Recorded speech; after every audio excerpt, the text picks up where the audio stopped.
Hi అండి అందరికీ. Good morning and happy Sankranti. పండుగ అంటేనే అందరూ కలుసుకొని వంటలు, పిండి వంటలు, కొత్త బట్టలు, ముగ్గులు, హ్యాపీనెస్, పిల్లలు, చుట్టాలు, అమ్మ వాళ్ళ ఇంటికి పోవడం ఇవన్నీ ఉంటాయి.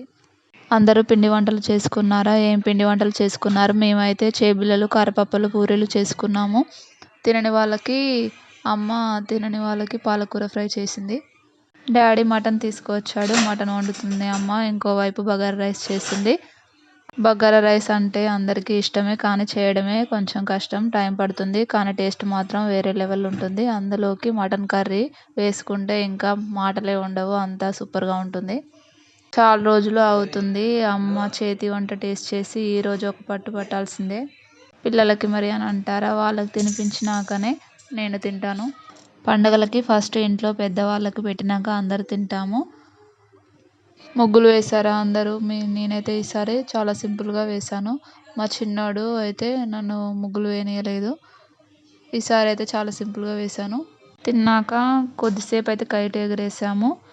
మా పెద్దోడు అయితే ఒకటే ఏడుపు, నేను ఎగరవేస్తా అని దారం పట్టుకొని ఇస్తే కైట్ని వదిలేశాడు.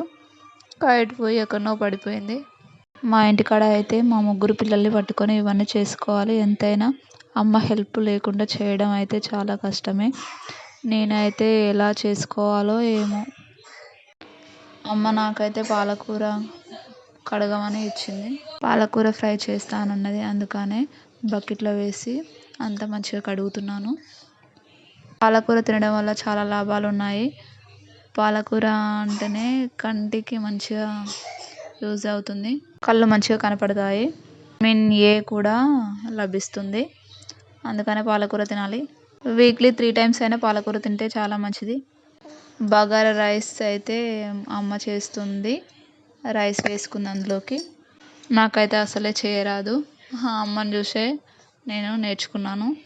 మా ఇంటికాడ అయితే ఒకసారి ట్రై చేశాను. మటన్ కర్రీ అయితే ఉడికింది. రైస్ వేసుకున్నాక మొత్తం కలియబెట్టి మూత పెట్టుకోవాలి. మటన్ చూపిస్తున్నాను చూడండి. ఇంకా కొంచెం టైం పడుతుంది ఉడకడానికి.